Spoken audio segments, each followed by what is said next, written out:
Colossus shows up and starts. You're He not gives his Francis. speech in the first movie, right? Yeah. 4 or 5 moments. I was actually thinking about Colossus in the movie and the 4 or 5 moments speech, and I'm not sure I like it. Right? I don't like it.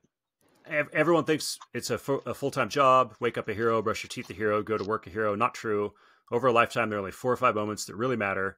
Moments when you're offered a choice to make a sacrifice, conquer a flaw, save a friend, spare an enemy. In these moments, everything else falls away.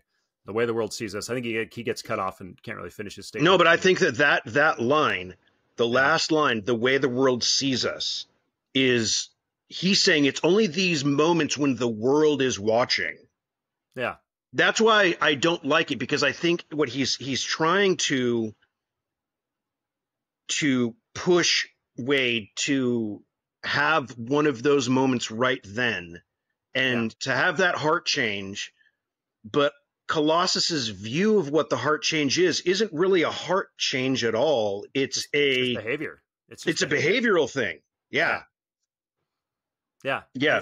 On the one hand, it feels to me like a compartmentalized life. Like kind of one of our. But that's very Colossus, though. Yeah. I mean, as he's portrayed in the Deadpool films, it's very.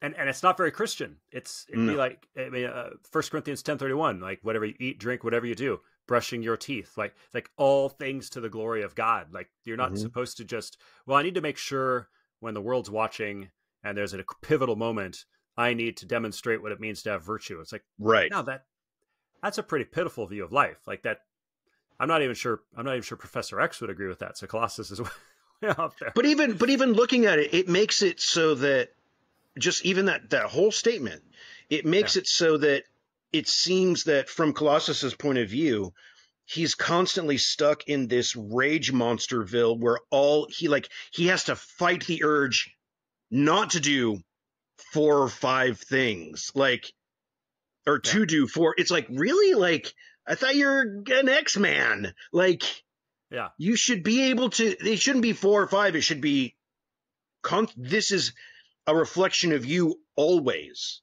Yeah. Not a reflection of you when people are watching. Yeah.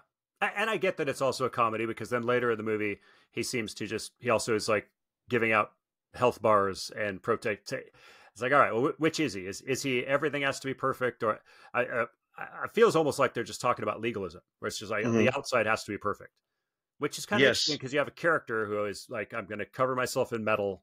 Well, so my exterior is protected. My exterior looks good or is protected. Right. It's like, no, the interior life matters. So it's like Colossus, for all the movie they make him the goody two shoes, but it's certainly not, I don't think it's Christian advice that he's getting, that Wade is getting. I mean, the only way I could redeem that kind of from the reject, receive, redeem, it's like, okay, the only place I could go with that is the Christian would say, sure, we would say there's 1 moment that really matters, and that would be like offered the choice to believe in Jesus. Like that's it. That's it. But again, that should have a change. Like you're saying, like there needs to be more than just my external, what the world sees behavior. Yeah. There should be, like, Bible talks about heart change, talks about fruit, talks about, unless you're the thief on the cross and you don't get to live after your 1 moment, you're supposed to actually manifest something different in your life that matters. We hope you enjoyed this snack-sized taste of popcorn theology. Check out the full episode using the link in the description. Subscribe on YouTube for more content. Follow and interact on social media to share with others. And remember, you are not a mindless consumer.